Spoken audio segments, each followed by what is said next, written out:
We all live with some degree of disconnects in our lives. A disconnect is what I define as what we say we value or what we claim we value is not how we're really living. We see that all around us, that Kelly evangelist preaching fidelity and happy family life, yet having an affair, or the fitness instructor with a refrigerator full of junk food. I mean, we all live with some degree of disconnects.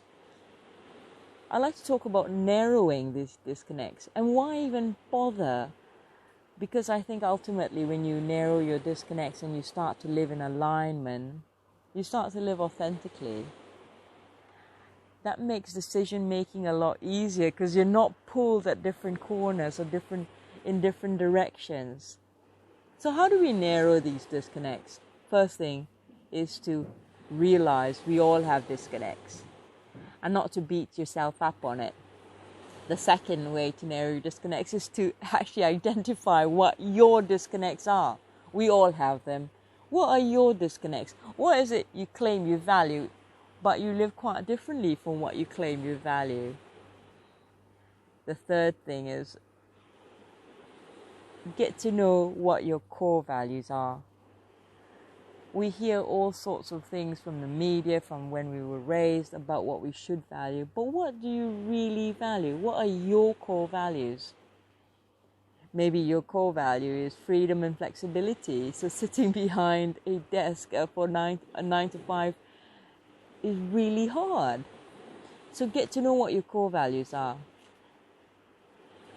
The next thing is decide on who you'd like to be and the behavior you want to change. You don't change your values, you change your behavior to align with those values. So decide the behavior you'd like to change. Very likely, the behavior might be a result of some subconscious beliefs. You might need to uncover some of those beliefs that got you there in the first place. To be accepted by family, I needed to get this kind of a job to be approved by my family. Or maybe I needed to be this way because the religious organization I'm in might disapprove of what my true self is. So get to know your values, get to know your subconscious beliefs that have resulted in the disconnect in the first place. I think most of our subconscious beliefs go around the idea of the need for acceptance. Yours could be something quite different. Start replacing those subconscious beliefs that are not true to you, that don't serve your authentic self. Start rewriting the script. Start rewriting the script with beliefs that support your true self.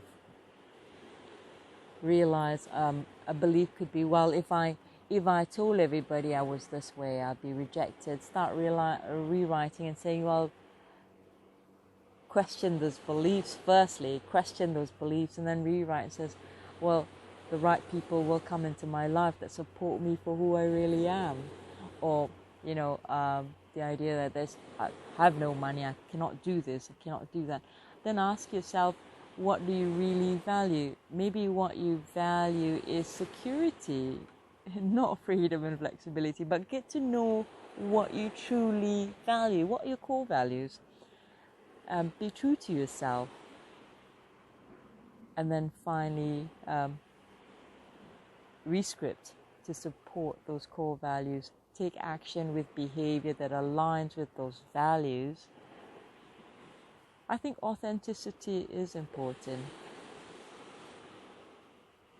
I believe we only have one life to live.